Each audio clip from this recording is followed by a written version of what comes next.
Carlos Pérez, si es tan amable, va a venir al podio y va a tomar, después de su intervención, una pregunta de esa urna que tiene a su lado, del lado derecho, que son las preguntas de las organizaciones de la sociedad civil, que le pedimos por favor sea tan amable contestar, junto con las preguntas que le harán senadoras y senadores en una sola intervención, si es tan gentil.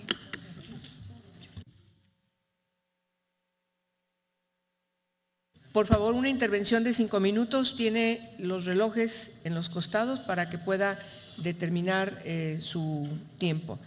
Es usted bienvenido al Senado de la República. Doctor, tiene uso de la palabra. Muchas gracias. Señoras senadoras, señores senadores, muy buenos días. Agradezco la oportunidad de exponerles 5 razones que avalan mi idoneidad para presidir a la Comisión Nacional de Derechos Humanos. Primero, visión de Estado. Tengo los atributos y las capacidades necesarias para hacer de la Comisión, ejerciendo a plenitud su mandato, que cumpla su función de Estado como apoyo indispensable en la observancia absoluta del Sistema Constitucional de Protección de Derechos Humanos de México, en beneficio de todas las personas, en especial de las víctimas y de aquellas en estado de vulnerabilidad. 2. Experiencia especializada. Cumplo con los requisitos que establece la ley y tengo una sólida formación profesional y una amplia experiencia en materia de derechos humanos. Por más de 20 años me he dedicado a estudiar, a enseñar, a investigar, a reflexionar y a escribir en este ámbito. Mi vida laboral en el sector público se ha desarrollado exclusivamente en organismos dotados de independencia. No tengo vínculos que puedan comprometer mi autonomía, característica indispensable para consolidar la de la Comisión Nacional. He trabajado en proyectos académicos y de la sociedad civil caracterizados por tutelar derechos. Mi desempeño profesional, que inició como capacitador en la propia comisión y que incluye mi trabajo como titular fundador de la Coordinación de Derechos Humanos de la Suprema Corte, en donde también estoy a cargo del Programa de Igualdad de Género, me ha permitido tener una visión amplia de la naturaleza transversal de los derechos humanos que, al repartirse en múltiples dimensiones, no solo se limitan a lo penal. Me es evidente que la Comisión Nacional no debe actuar como un ministerio público. 3. Trabajo orientado a lograr transformaciones institucionales. He diseñado, dirigido y coordinado esfuerzos institucionales ágiles, incluyentes, innovadores y creativos, dirigidos a implementar en un esfuerzo de Estado la reforma constitucional en materia de derechos humanos del 2011. Los protocolos de actuación y el buscador jurídico en materia de derechos humanos, que han generado un ánimo replicador más allá del Poder Judicial, lo demuestran. He contribuido a iniciar un cambio cultural, un cambio de paradigma palpable al interior de la judicatura, así como obtener una serie de reconocimientos que la Corte ha recibido dentro y fuera de México. Mi trabajo fue significativo, por ejemplo, para que la Corte recibiera el Premio de Derechos Humanos de Naciones Unidas el año pasado, que debemos recordarlo, es un logro del Estado mexicano y que entre otras personas reconoció también a Malala Yousafzai. Soy capaz de generar confianza y credibilidad institucional. 4. Ejercicio pleno de facultades y efecto útil. El conocimiento teórico y práctico que tengo de figuras jurídicas como la facultad de investigación de violaciones graves a derechos humanos, la de atracción, la de revisión o las acciones de inconstitucionalidad me permitirá potenciar el trabajo de la Comisión Nacional. Tengo muy claro cómo aprovechar a una comisión que ejerza a plenitud y en forma consistente sus atribuciones para lograr que todos sus actos tengan un verdadero efecto útil, tanto para prevenir violaciones a derechos como para repararlas estructuralmente. He logrado articular alianzas estratégicas a nivel nacional e internacional con el único fin de potenciar facultades institucionales y robustecer la protección de los derechos humanos. Destaco el trabajo con organizaciones de la sociedad civil, así como con varios órganos y relatores de la ONU y con la Comisión y la Corte Interamericanas de Derechos Humanos. 5. Convicción absoluta en la función pública abierta, transparente e irreprochable. La función pública debe ser siempre transparente y rendir cuentas. Haré de la Comisión una institución irreprochable en lo administrativo. La Comisión debe servir para colaborar que México supere la delicada situación que atraviesa en materia de derechos humanos. Consolidemos el país pacífico y próspero que todos deseamos, reconstruyendo el tejido social, la confianza, reforzando la protección de los derechos humanos, que es el núcleo del Estado de Derecho frente a los abusos y la arbitrariedad. Pondré todas mis capacidades y todo mi esfuerzo para colaborar desde una posición de invariable cercanía a las personas y a las víctimas, de combate a la impunidad, a la corrupción, alérgica al lucimiento personal, de apoyo y coordinación irrestricta con los valientes esfuerzos de la sociedad, de defensoras y defensores, de periodistas, desde una posición de acompañamiento a todas las autoridades, a consolidar nuestro régimen constitucional, es decir, a fortalecer el régimen de salvaguarda de nuestros derechos, cada hora, cada día, hasta el límite de mis capacidades, para evitar que el dolor de hechos como los de Ayotzinapa, Chalchihuapan y Tlatlaya vuelvan a repetirse y para que las víctimas reciban la reparación integral que merecen. Muchas gracias. Muchas gracias, doctor. Vamos a iniciar las preguntas. Me ha pedido la palabra la senadora Diva Adamira Gastelum. Les pido, por favor, que sean tan amables en levantar su mano para irles apuntando. Iniciamos con usted, senadora. Muchas gracias. Muy buenos días, doctor Carlos Pérez Vázquez. Fíjese que estuve revisando su plan de trabajo y al revisar veo que usted plantea darle una buena evaluación, análisis sobre la normatividad de la CNDH y usted propone que potenciemos su actuación. Mi pregunta es, ¿cómo va a desarrollar esto con los poderes de la Unión para generar los consensos de los que usted habla, toda vez que ahora el Senado de la República, con la reforma del 2011, nosotros nos hemos convertido en una especie de árbitro?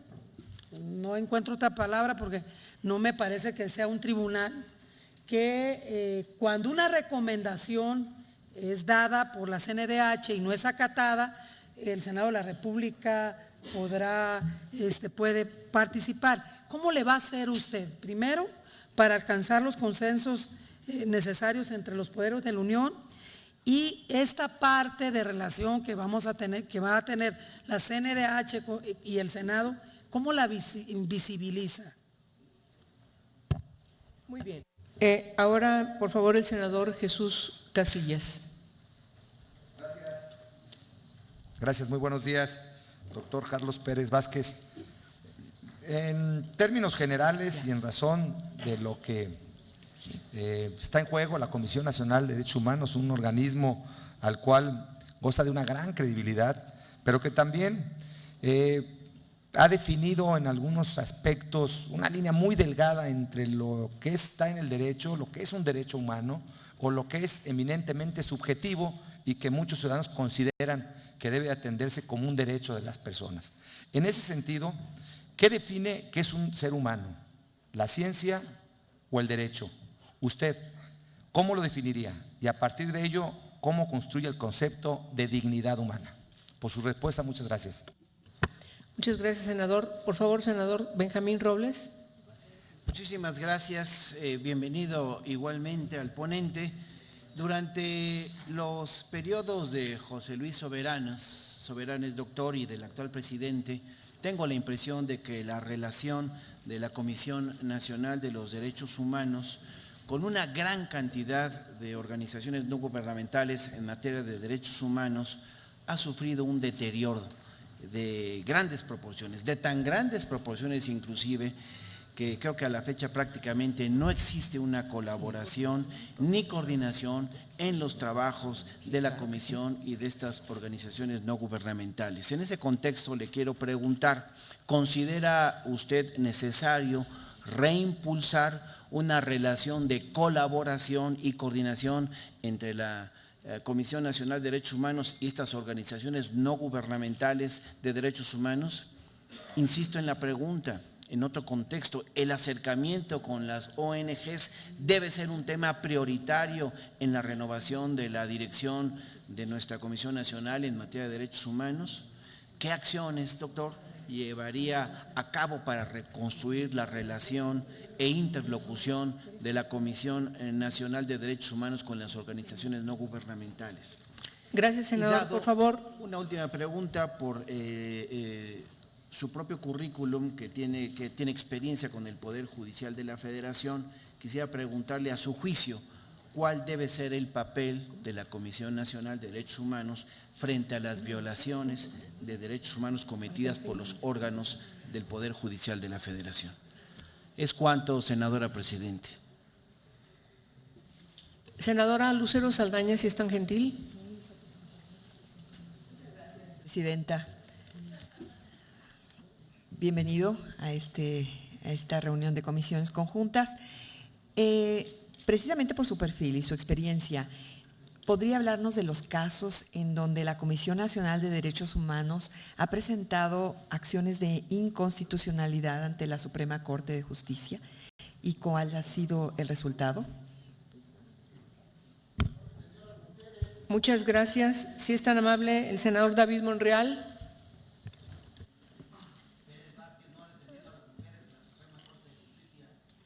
Les pido que sean tan gentiles en guardar orden en esta comparecencia. Lo que dijimos hace rato,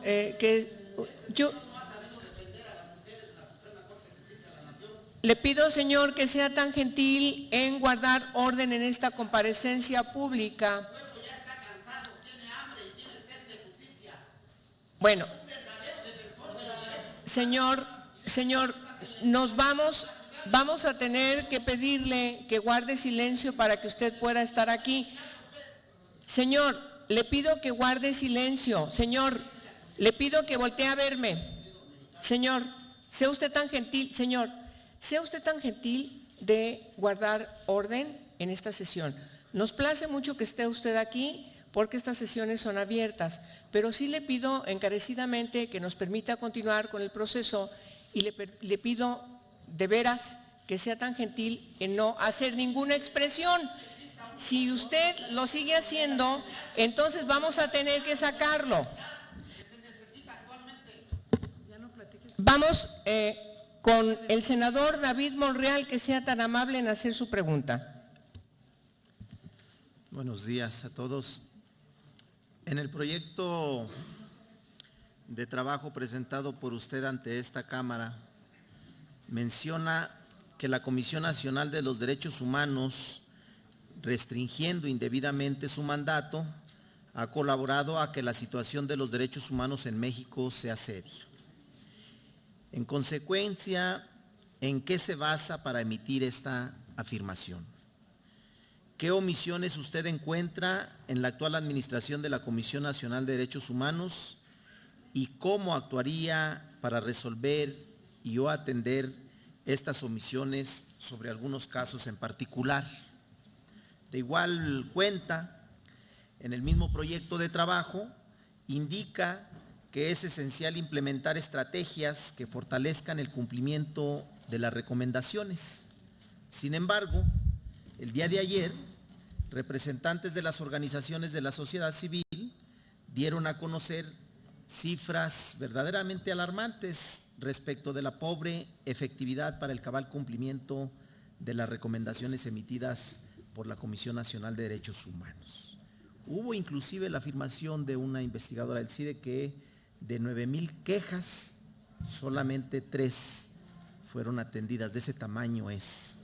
En este sentido, ¿usted considera que son suficientes la comparecencia de las autoridades que rehúsan el cumplimiento oportuno de las recomendaciones ante el Poder Legislativo, vista a las autoridades administrativas o judiciales para que determinen responsabilidad institucional o individual que proceda, para que las autoridades que lleguen a violar derechos humanos acaten y cumplan las recomendaciones emitidas por la Comisión y no queden en un estado de indefensión las víctimas, como ha sucedido hasta la fecha?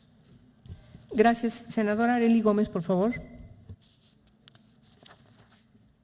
Maestro Carlos Pérez Vázquez, bienvenido al Senado de la República, y a mí me gustaría hacerle una pregunta relacionada con su plan de trabajo. La determinación que se emite tratándose de la facultad constitucional de investigar graves violaciones a los derechos humanos no es jurisdiccional. Si carece de esa naturaleza, ¿no cree usted que se queda en puras buenas intenciones? A juicio de usted, ¿qué le faltaría a esta facultad para que funcione con eficacia constitucional? regresársela a la Suprema Corte de Justicia de la Nación. Me gustaría mucho tener su opinión. Gracias.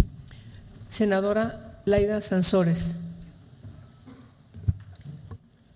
Doctor Carlos Pérez, ayer la doctora Ana Magaloni, precisamente de lo que me comentaba mi compañero Monreal, del CIDE, expuso un diagnóstico desolador de ineficiencia y debilidad política de la Comisión Nacional de Derechos Humanos y propuso que la institución a la que usted aspira a presidir que se convierta en una auténtica defensoría del pueblo, como es la Defensoría del Pueblo en Colombia.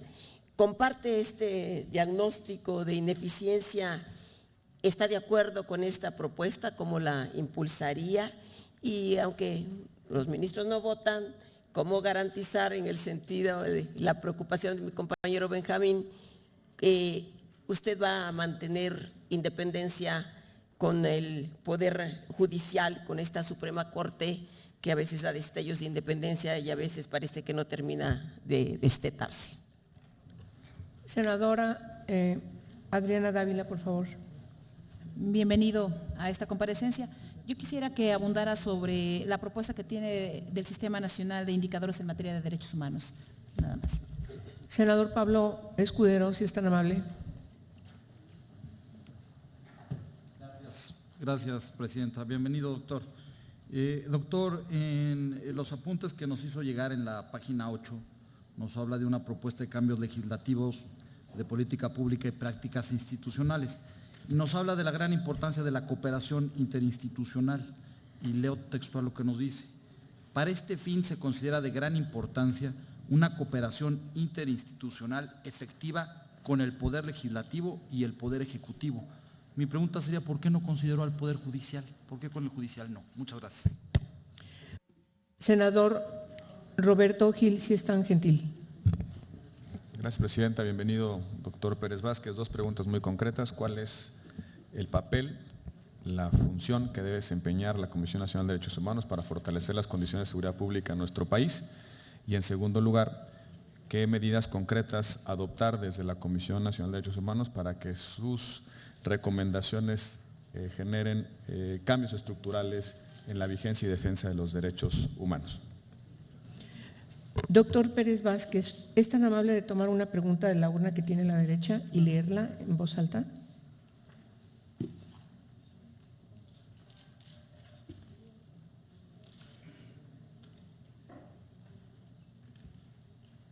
La pregunta dice, usted recibe a representantes de 5 comunidades pertenecientes a 2 etnias indígenas y cuyas actividades económicas son mayoritariamente agrícolas y forestales. En su territorio existe una cuenca sobre la cual el gobierno estatal ha otorgado un permiso para construir una presa y una hidroeléctrica para llevar agua y energía eléctrica a una ciudad cercana. Ellos argumentan que para el otorgamiento de dicho permiso no medió ningún tipo de proceso de participación ni consulta de las personas y comunidades afectadas que habitan la cuenca. ¿Cuál sería la ruta de la CNDH para atender a la solicitud de los quejosos? ¿Qué indagatorias o consultas haría con las autoridades? Muchas gracias. Por favor, sea tan gentil en contestar las preguntas que se le hicieron, incluyendo esta última. ¿En ese orden? En ese orden, por favor. Muy bien. Claro que sí. Muchas gracias a todos por sus preguntas, a todas las senadoras y los senadores. En realidad enriquecen el análisis. La senadora Gastelum pregunta acerca del análisis de la normatividad. ¿Cómo se puede llevar a cabo el análisis de la normatividad de la Comisión Nacional y lograr consensos con el Poder Legislativo para poder llevar adelante una modificación o perfeccionamiento de la normatividad? Bueno, yo creo que esa es una labor y una obligación permanente de todas las instituciones públicas, llevar a cabo una evaluación permanente a partir sobre todo de lo que dice el artículo 1 de la Constitución, que señala que las autoridades deben respetar los derechos humanos a partir de los más altos estándares. Y quizá ahí está la respuesta concreta a la pregunta que usted hace. ¿Cómo lograr los consensos a partir de la aplicación de estándares? Los estándares no están sujetos a discusión, pueden estar sujetos a una mayor o menor interpretación, pero la forma en la cual debe funcionar una comisión nacional de derechos humanos o un ombudsperson está claramente establecido en las reglas de París, está claramente establecido para el caso nuestro en nuestra Constitución y en los convenios, los tratados internacionales que México ha firmado y los documentos interpretativos que de ellos se derivan. Entonces, a partir de los estándares… Permíteme, doctor Carlos Pérez Vázquez, permíteme. Voy a insistir en la petición que se ha hecho de mantener el orden en esta comparecencia. Voy a también anticipar que este tipo de ejercicios no tienen ninguna utilidad porque no van a afectar el ánimo del Senado de la República. En consecuencia, les volvemos a pedir respetuosamente que guarden el orden, si no tendremos que pedir que se retiren. Adelante, doctor Pérez Vázquez, continúe. Continúe. Sí. Cómo lograr los consensos con los poderes y cómo funcionaría la relación con el Poder Legislativo. La relación con el Poder Legislativo, con el Senado tiene que haber una relación permanente a través del monitoreo que la Comisión haga del trabajo legislativo, tanto previo como post. Y para eso yo creo que la labor de las organizaciones de la sociedad civil es fundamental. El Senado es una institución abierta también a la sociedad. La sociedad es una fuente de información muy importante para que la Comisión pueda acompañar al Senado de la República, alertar al Senado de la República como al resto de las autoridades respecto a la situación en materia de derechos humanos que en el caso concreto de las competencias del Senado puede estarse sucediendo. Entonces, es una función básica de la Comisión Nacional acompañar a las autoridades, alertarlas, advertirlas acerca de la situación de los derechos humanos para evitar que las violaciones o posibles violaciones, en este caso, al emitir leyes, puedan cometerse, ¿no? El senador Casillas me pregunta cómo se define qué es un ser humano. Yo siempre he pensado que la definición que da la Convención Americana de Derechos Humanos que nos vincula es muy clara. Ha sido también retomada por la Suprema Corte de Justicia de la Nación. La Convención claramente dice, se reputa, la vida humana se considera que inicia generalmente desde el momento de la concepción. Ese consenso de países logró ese acuerdo, fundamentalmente porque en efecto se reconoció que para determinar, como lo reconoce la Suprema Corte en la acción de inconstitucionalidad que resolvió, para llevar a cabo ese trabajo hay que llamar otros saberes, otras experticias que van más allá de la mera experticia jurídica. El senador Robles nos pregunta ¿cómo podemos lograr la reconstrucción de la Comisión Nacional de Derechos Humanos, de la relación de la Comisión Nacional de Derechos Humanos y las organizaciones no gubernamentales o las organizaciones de la sociedad civil? Justamente en mi programa lo que yo planteo es la necesidad de reconstruir una relación que se ha roto y que esa ruptura, porque esa ruptura le cuesta mucho al país. Como decía hace un momento, a lo largo y ancho del territorio nacional hay más de 25,000 organizaciones de la sociedad civil trabajando todos los días valientemente, dándole seguimiento al trabajo de las autoridades, dándole seguimiento al trabajo de las instituciones, y todo ese trabajo, todo ese esfuerzo deben aprovecharlo las instituciones, recibiendo información, nutriendo su labor de monitoreo, y sin duda creo que para ello la Comisión Nacional de Derechos Humanos debe tener una política de apertura permanente, de recepción permanente de información, del monitoreo, de las alertas incluso que las organizaciones de la sociedad civil permanentemente hacen. Muchas veces hay que reconocerlo y hay que decirlo, con recursos precarios o escasos. La Comisión Nacional tiene que convertirse en un aliado. Las organizaciones de la sociedad civil deben ver en la Comisión Nacional ese aliado, ese refugio, ese lugar al cual poder desembocar su trabajo, el trabajo que valientemente realizan. El senador Robles también pregunta qué se puede hacer frente a las violaciones que comete el Poder Judicial de la Federación. La ley de la Comisión Nacional en este momento es muy clara. La ley dice que la Comisión Nacional de Derechos Humanos no puede intervenir en asuntos del Poder Judicial de la Federación y no puede intervenir en asuntos de la Suprema Corte de Justicia de la Nación. Yo creo justamente que este es uno de esos temas que ameritan una revisión. En el proyecto de trabajo yo propongo con bastante claridad que es necesario hacer esa revisión normativa, esa revisión al funcionamiento de la comisión que parte de su funcionamiento normativo, porque creo que no se ha hecho una revisión incluso de convencionalidad de la propia normatividad, de la propia ley de la Comisión Nacional de los Derechos Humanos. La senadora Saldaña nos pregunta cuál es el resultado del ejercicio de acciones de inconstitucionalidad que presenta o ha presentado la Comisión Nacional de Derechos Humanos.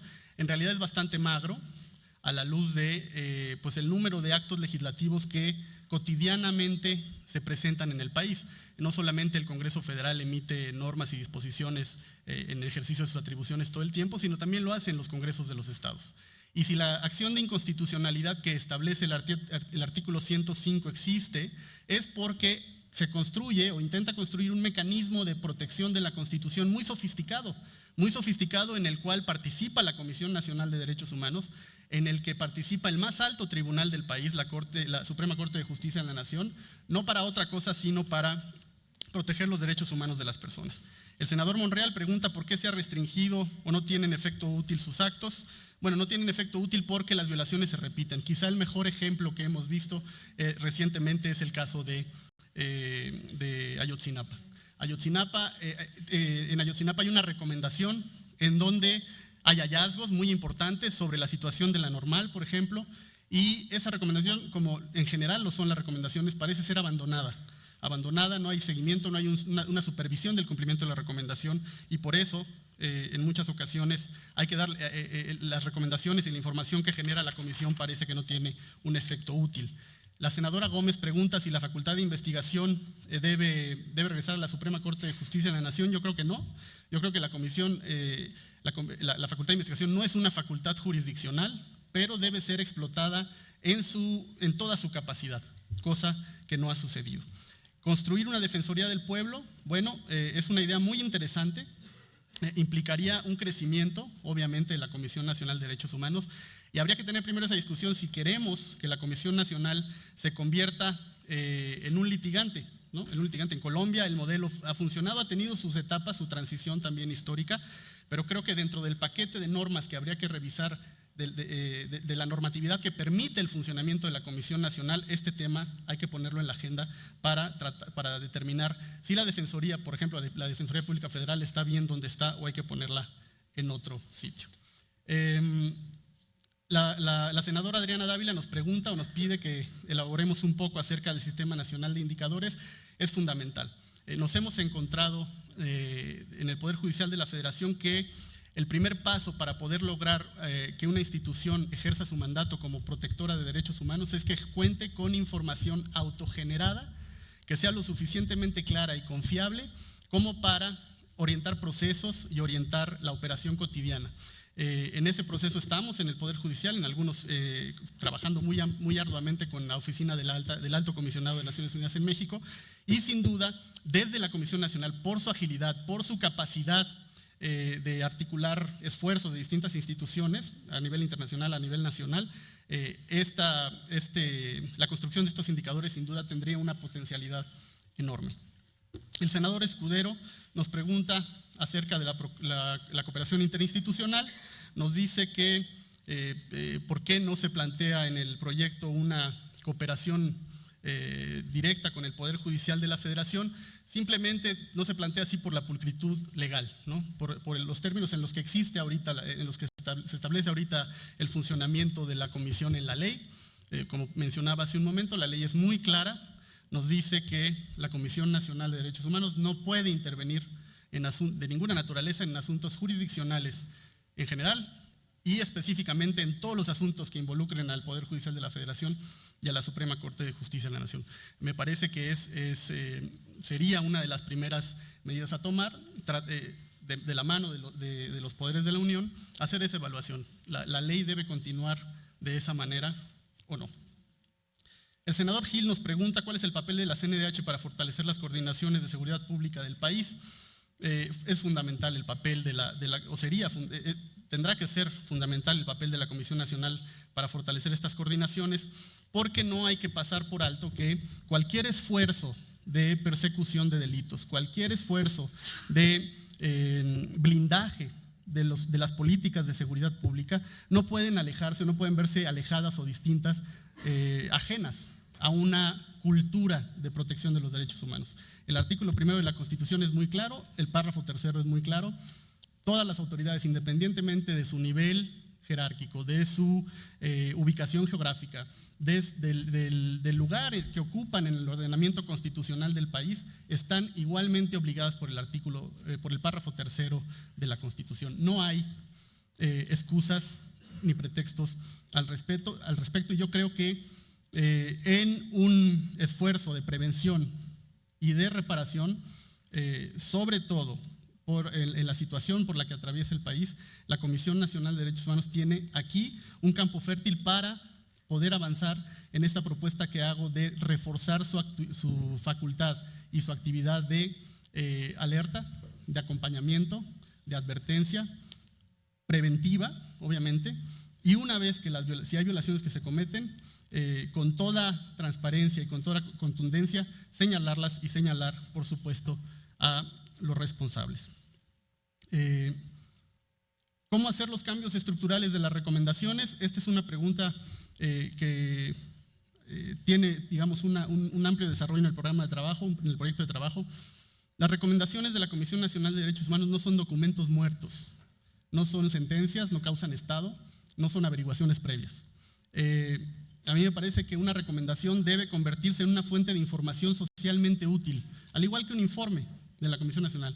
Pero en el caso de las recomendaciones tienen que estar abiertas permanentemente hasta su cumplimiento absoluto y tienen que irse nutriendo de la información que se vaya generando por las autoridades, por la sociedad civil y muy importante, en forma muy importante, por las víctimas. Una recomendación no puede considerarse cumplida ni completa si esa recomendación no va creciendo, no va perfeccionándose con la intervención de todos aquellos que están interesados. Lo que tenemos hoy en día son recomendaciones en las cuales la Comisión Nacional señala lo que debe hacerse o lo que recomienda hacerse. Hay una especie de abandono de las recomendaciones. No se establecen, por ejemplo, parámetros de actuación cuando se recomienda crear órganos o agencias. No se da, por lo regular, no se pide la opinión de las víctimas. Entonces yo creo que simplemente en la construcción, la estructuración de una recomendación puede cambiar si se piensa que su naturaleza no es la de un documento cerrado, la de un documento que causa estado, la de una averiguación previa. La pregunta de la sociedad civil involucra uno de los temas quizá más importantes actualmente en México. Sabemos que, de acuerdo con los tratados internacionales, con nuestra propia Constitución, el derecho a la consulta previa es un derecho humano, es un derecho irrebatible, es un derecho que debe cumplirse a cabalidad. Hay muchos lineamientos, muchos estándares que van regulando, que regulan a nivel internacional y a nivel nacional, y hay precedentes, empieza a haber precedentes de la Suprema Corte de Justicia de la Nación. La Corte Interamericana de Derechos Humanos tiene una amplia jurisprudencia en materia del ejercicio del derecho a la consulta previa, y creo que si el Ombudsman recibe a representantes de comunidades indígenas que se dicen afectadas por la violación al derecho a la consulta, pues no queda otra más que acompañarlos, porque es lo que exige la Constitución, es lo que exigen los tratados internacionales. El derecho a la consulta, no hay discusión, tiene que cumplirse, siguiendo los parámetros y los lineamientos, insisto, que están en la jurisprudencia interamericana, que nos vincula, que empieza a haber en la jurisprudencia nacional, que también nos vincula, y es uno de estos ejemplos claros en los cuales ya no puede haber discusión. Es un derecho humano así reconocido que debe respetarse. Gracias. Muchas gracias, doctor Carlos Pérez Vázquez, por su comparecencia. Le solicitamos que sea acompañado y le pedimos a que el equipo técnico haga entrar al doctor Miguel Nava Alvarado.